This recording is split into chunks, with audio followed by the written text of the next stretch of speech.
Shining fall the countless years, a prayer of St. G.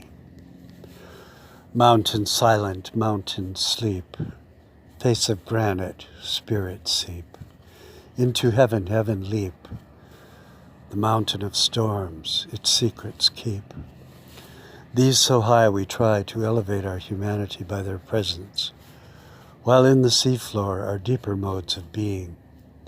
There still are mysteries upon the earth and in the sea. Yet all was of dust and water, a mingling in the chaos of the first earth. The greater mysteries are of no substance, they are spiritual. We take our delights with eyes and ears, tongue, touch, nose. The far greater things may yet be known, but these are calm and quiet, whispering to a deeper cave within us. Our victories here are fruitless, for all we dominate are inanimates or beings of our order. We are helpless against the higher powers and their principalities, whether of good, whether of evil. In the ruins of these wars, shadows walk, mingled to lesser men, and where we wandered by forgotten roads. Many leagues, till we are now where we are. The shadows rise up, taking shape and power again over us. Doubts of ourselves again awaken. And there fell Chieftain. He led me down to his lower chamber. Many events, both glad and sorrowful, occurred. Then all seemed small and far away and unimportant. Upon a moment we look up, a light upon your banners laid, on bewildering, enchanted ways unheralded, for the Lord requires no herald. And we, the wanderers, escaped from night, where foaming billows roll, and music of a sort is long and faint, and shining fall the countless years. Yet we do count, as though by counting no end is found. Some say dead men walk. We may count their steps, so that counting is of no avail in life. The whole world counts, and countless days pass no nearer to you. Better the silent hours of night and blissful dreams arise, while one by one the lambs leap over the fence. Blue on blue came deeper and deeper shades of night. And if the stars of night should appear only one night in 1,000 years, how would men believe and adore, and preserve for generations the remembrance of the city of God, which had been shown? But every night come out these beauties, and we but yawn at stars, at cities of God, and yawn at you. Why is it that night falls instead of rising like the dawn? Perhaps because it is heavy, a thick curtain pulled up over our eyes, and find we needed this to recover and to begin again. And why can't we be in love with you in the same way as to the moon, with the light shining out of its soul? Black silk, shelter me and teach me to love who is unseen, who sends down mercy and truths unseen. These are languages from another world, a world we need to know, not seeing, which is our faith. And if death is the meaning of night, the eternal shadow into which all lives must fall, let us see behind it into this other world. The cares that infest the day shall fold their tents like Arabs and steal silently away. We love the night safely, knowing it will never answer. In bright day, no one believes in the devil. This is actually where he hides. The sun so loves the moon to die each night that she may breathe and in return reflects his love. Up high with all her grace she shows her face. A night wind from the hills comes down. This the breath from the other world. Press close, night of the south winds, to push away the night which carries our dreams. Watchman, what of the night? how far gone? What tidings of the night were sent to dreamful sleep? He who watches over Israel shall neither slumber nor sleep. You who keeps and preserves all men in your providence, and in your own people show the way of grace, to do good unto us, to protect us from evil. The owl, night's herald, cries against the dawn.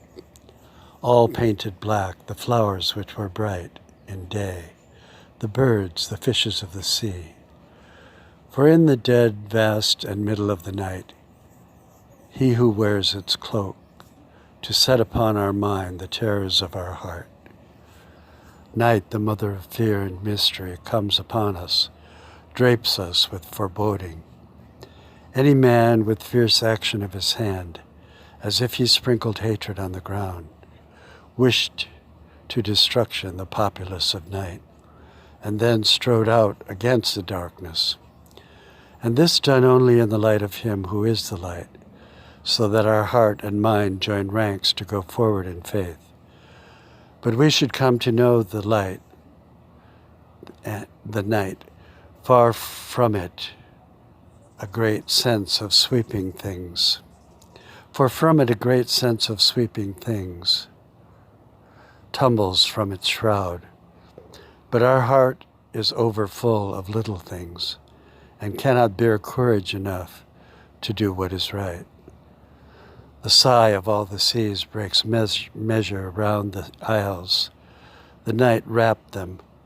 Nothing broke their sleep, until the birds, beginning and the dawn weaving their voices into its whiteness. And full of haunting loveliness we wake. But why?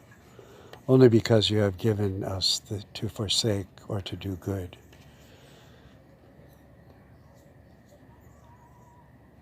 The longest way must have its close, the gloomiest night wear on to morning. And did hell itself breathe out contagion to this world against us, we may any time fly to another world, and there breathe the Spirit who is not against the world, but is its Savior. In winter it is worse. The fingers of snow brush the surface of our heart, and quiet majesty of winter's night appalls us. And something born of snowy desolation, born of midnight and of silent grandeur, born of the great listening hollows of the night, twixt terror and wonder, drops from the vast wintry spaces down into our heart, calls to us. We listen, for 'tis a sky of welcoming midnight, blue, like warm, deep blue water, and the moon seems to lie on it like a water lily, floating forward with an invisible current. It is for us to know this stream, or to find it. The sky seems to smile upon the earth in sadness, as if the night, more thoughtful than the day, looks down in sorrow on the sufferings and evil deeds of men. Let the presence of it sink deep into our heart and thus begin the healing. We live the long dark nights given to us, so that in consequence the light of you is purer, sweeter. To come out from guilt within the silvery peaceful beauty and fragrant calm of night, hoping it is not the last night before sorrow comes to touch upon us. We come out from nights of caprices, intrigues, passions, longings, and of our regrets to face from you another day, another chance to truly live. These inconceivable mysteries, the blessings of new days, to let us come out shining. And if we shall die, we shall. Take us and cut us out in little stars, so we shall make the heavens so fine that all the world will be in love with night, and pay no worship to the garish sun. And shall we worship any of this, the night, the day, the moon, the stars? These were emptied out in history with all the idols that a man conceives. Even so we were all in idolatry and unbelief of the living God, yet have been saved from all vicissitudes of night and day, brought to light which has no intervals of time. And all the world which we shall live shall have no night. For the Lord is the light of it, the lamp which brings to truth the things now hidden in darkness, our light and our salvation, which tells our inmost being that we are yours. Amen.